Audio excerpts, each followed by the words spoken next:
Hello, Roftwood. It's me, ZombieGG, formerly with the Roftwood Coordination Center, presenting you with my 34th RCC Fireside Chat. Today is February 27th, 2020, and this episode is the final piece of my November 11th, 2019 conversation with my friend and ally Millhouser, who holds an officer rank in the Soldiers of Crossman Pro Survivor group.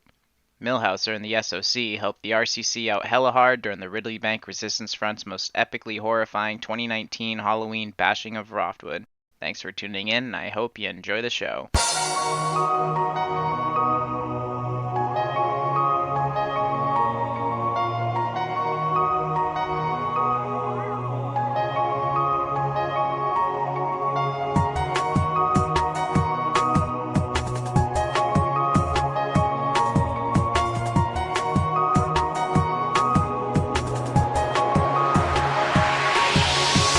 Who would you say, if you could pick like two folks that were really stand out in your experience in this game? Let's see.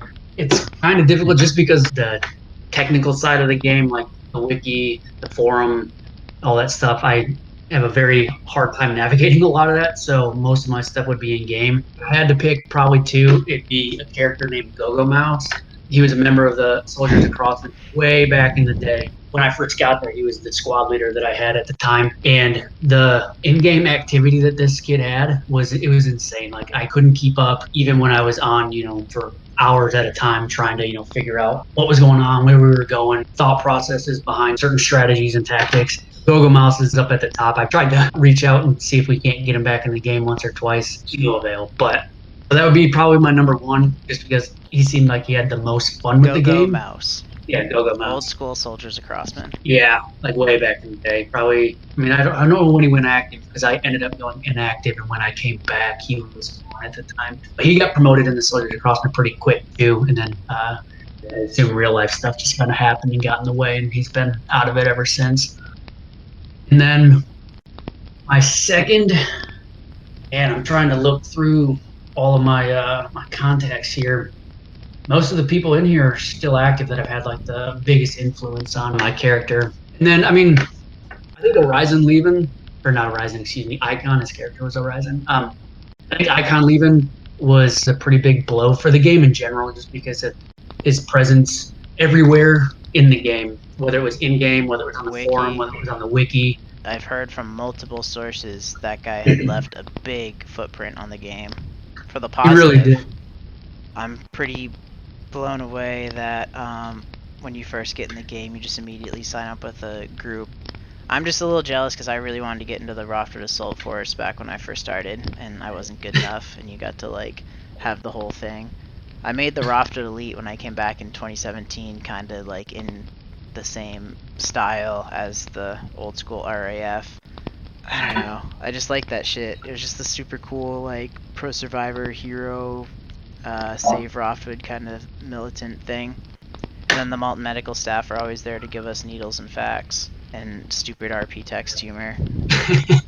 Yeah, the support group that you guys have over like in the center of Molten as a whole, I think is, there's a lot of active groups working there towards the same goal. Obviously you guys aren't aligned with any one of them in particular, but having that support there is always super helpful. Yeah, it's hard to coordinate, honestly. I'm not like I give Lord Mullick a ton of respect because he smashed us twice now with like a super well orchestrated series of events where it's like that Signoc crew with like Flowers of Decay, with like RRF, and like a bunch of folks all coordinated to do like the same end game in a very short, quick manner. They're like heavy punches. They have knockout punches that I've never experienced before, and I feel like Lord Mullick's the number one guy who can like orchestrate all that. I just work like you guys just kind of showed up with the DEM, and that's cool. The Knights Templar just reach out and they show up, but like, man, that level of orchestrating everyone's AP to those specific surgical type strike things.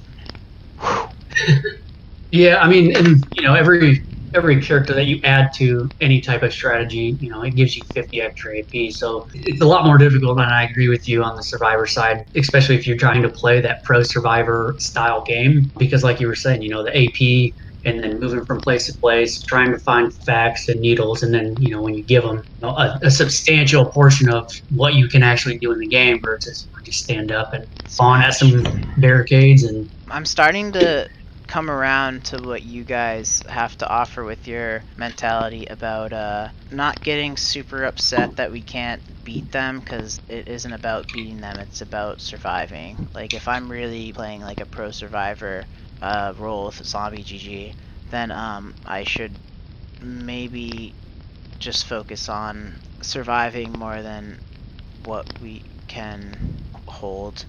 Just focusing on survival kinda is a new idea for me to chew upon. Yeah, I think one of the most appealing pieces of that kind of mindset that Frank was talking about and that we've kind of discussed is it allows you to not get, at least for us, it allows us to not get bogged down into one small specific area, moving from place to place a little bit, obviously not leaving what we're trying to protect too far, but far enough away to where we can kind of come back in, clean up the mess, pick up the pieces from there. But if we were stuck trying to hold a building, and that stuff's always a lot of fun. Like sieges are really fun to be a part of, but long term, they're not super sustainable. Yeah, it's just, I don't know, it's a zombie apocalypse game, not a survivor apocalypse. The zombies are the ones doing the, like, aggressing and stuff. Yeah. And we're just trying to survive, I guess, ultimately. That is the goal of the game, if I'm playing this character. So don't get bogged down trying to, like, defend a whole suburb. But damn, that is a good dream, though. It's a dream that keeps us motivated. It's just a dream we can't always make reality. Well, yeah, and I mean, that's and stuff like that is also, it's a lot of fun too to kind of change up the way you're playing it every now and again. Like you were saying earlier, to kind of keep it fun, so you keep guys active and logging in every day. So for us to come down here, work with the dem, work with you guys quite a bit, and do what we're doing, it's a little bit different for our normal style, but it's also a lot of fun to get that coordination and to get different experiences and see how different groups are interacting in the game and what their mindsets are. I think it's really beneficial for everybody. So you seem like you've been around the block playing pretty consistently for the most part since 2010-ish. What do you see that the RCC has? Like, you've worked with the DM, you've worked with East Backtown Defenders, I'm sure you've worked with Kiger Mall Survivors and all kinds of stuff. And yeah. I'm just trying to, I don't like run anything a certain way in the RCC. I just kind of like provide a platform. And it's so interesting to me to see how things work out. You know what I mean? Yeah. I feel like I'm just like a live witness to my own kind of experiment or something. It's like I just want to make a platform where anyone can come here, and anyone who wants to help make Roftwood good for pro survivors is welcome to come help out, as long as you agree to play fair and clean, no cheating, and be respectful to everyone. So we're not really a group that commands people where to do things. We're just kind of like, hey, this is what's going on. Who wants to help? What do you see as someone who's been around the block and someone who's like freshly exposed to the RCC? Well, I think probably the number one thing that works in the benefit of the RCC is the fact that there is such a large platform that has been created, because we all move around on our own little discords, but to see the activity, when I'm on the East Backtown Defenders Discord channel, or if I'm on the Donald Hills Police Department Discord channel, but then you can come to that RCC channel and see everybody in mass, whether it's talking about in-game stuff or strategies or just bullshitting about pets and food. I think that right there is the key to making the Survivor game effective.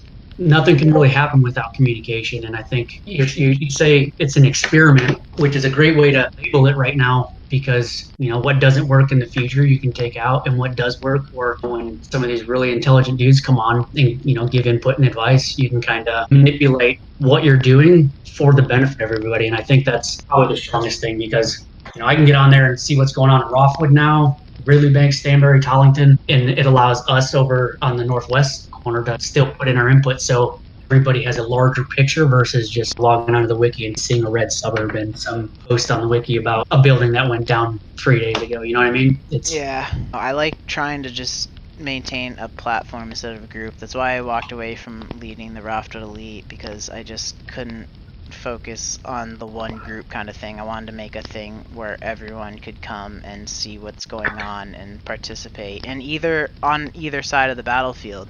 Like, that's why I like the public channels, where groups that I personally find as RCC director to be like clean caliber, that don't cheat, and I really feel like have awesome leadership and just great in-game contributions. Even if they're on the other side of the battlefield, I welcome them, like the Ridleybank Resistance Front, the Scourge, the Flowers of Decay. And so I have those public channels set up for them, so we can just kind of banter amongst each other and also share activity that's going across the battlefield in one place. You know what I mean? Yeah. To me, it makes the whole experience of playing this MMORPG a lot more fun when I can participate live time with my enemies. Just post a screenshot of them killing me or me dumping them out of a building, and then see what GIF they post or some kind of snarky comment or some shit. I don't know. It's cool to see the enemy real time. It makes total sense, man. It's the ability to have everybody in one location. It doesn't matter what side of the fence you play on. It builds a cohesiveness to the game that is helping it not die out and become irrelevant, because you have to evolve as everything does. And I think this is a very productive first step towards that. And then from there, we just work on trying to keep it fun and keep the narrative going. Out of all these fireside chat conversations I've had, it seems like the narrative is super important. And there's certain folks that are very talented at maintaining a cool agenda for people to keep wanting to log into and participate towards. Well, I hope I can add to that. Yeah, so far I've been trying to run the narrative. Ridleybank is invading Roftwood with their new Ridleybank colonization campaign of our Roftwood, and we're just kind of freaking trying to do whatever we can to stop Roftwood from turning into new Ridleybank. I guess that's our narrative right now. It was really interesting to see just from that survivor aspect. I want to say it was about 2 weeks ago, maybe a week and a half, when the RF came through Stanbury into Roftwood and just leveled buildings and ruined them.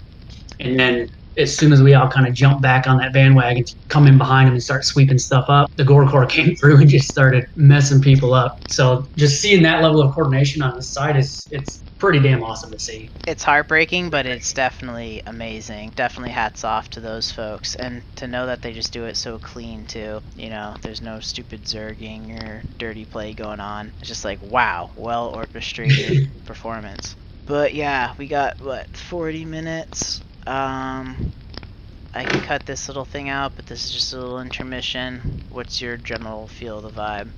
I feel like we got some quality content in the past 40 minutes. Yeah, man, I think it went pretty well. Like, the reason I kind of wanted Frank on here for sure is just because his ability to articulate the game is so damn awesome. And I stumble through a lot, and I don't know a whole lot of like technical shit and stuff like that. So I think what we've got so far is pretty damn good, man. I got your perspective of the Soldiers of Crossman, how you got in the game as Millhouser, characters that you came across and think are cool. Then we got like some current event type stuff about what's going on presently.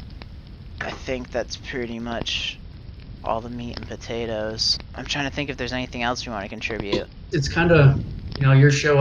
It's basically like my goal here is to just keep the Soldiers of Crossman relevant, and then, platform for us to kind of speak out on, what we're doing. And I think this is a good opportunity for it. I'm gonna get some cool stuff with Frank kind of being the like old school founder type dude, and then I get you as kind of being like a newcomer when it first started going, but then you're still equally as committed. And yeah, you guys both kind of were in synergy about the ethos of Soldiers of Crossman, just having fun and maintaining a philosophy of being pro-survivor. Don't waste your AP on PKing. Let them waste their AP. And then just really the focus on survival.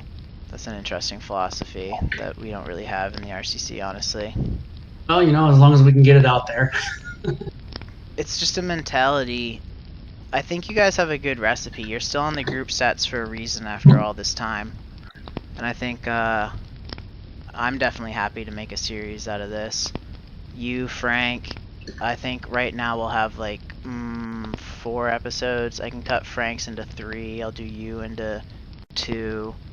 Okay. So maybe like 4 or 5. And then if Clayton wants to come in later, then I could do like probably like a 6 or 7er. Okay. Yeah, I'll talk to him. I know like he wanted to be here for this morning. I mean, obviously it didn't work out anyway, but kind of had some pop up at the last second. So, but yeah, I think he'd be another good one to talk to because his contributions over like the past couple of years have been pretty substantial. I think that'll be a good way to round it out. Faux show. Um, Millhouser, I super appreciate all your contributions to helping the RCC get our feet under us after this crazy Halloween scenario. I also appreciate your loyalty to the pro survivor cause, playing with the Soldiers of Crossman for the past 9 years. And I like the ethos you've shared about just trying to have fun with the game and just focus more on just like surviving. Don't get so hung up on zombies destroying everything, because that's kind of what zombies do. It's a zombie apocalypse game. And the last thing I kind of want to bring up, same thing I brought up with Frank Byrne. Are you someone who usually carries a bunch of guns? What do you do? Do you have a newspaper in your inventory? No, I don't. I don't carry a newspaper. You don't carry a newspaper. A radio? I have a radio. I have a radio. I got a cell phone, and then I carry my knife. I never lose the knife. I have a shotgun and a couple pistols on me, and then the knife for when I run out of ammo. And then facts, man. Gotta keep everybody alive. Yeah. What about clothing style? I see you look pretty bloody right now. Is that not something you're super concerned about? The RRF are naked from the pants down. No, I mean, I remember a couple years back, I went through and found a good inventory of clothes to put on. It's kind of one of those things that I really haven't paid attention to now. But yeah, as I read through, it looks like I need to clean myself up a little bit. So. Oh, it's how I love to showboat. I love to have fresh clothes all the time, and then just whine when someone freaking changes it. It's like, oh, dude, you just smashed my freaking 3D glasses. Those things are not easy to find. Okay, Millhouser, thank you for your time. Thanks for sharing your story. Thanks for all you do with Urban Dead. Thanks for your help with us and Roftwood. And I look forward to staying in touch and kicking ass with you.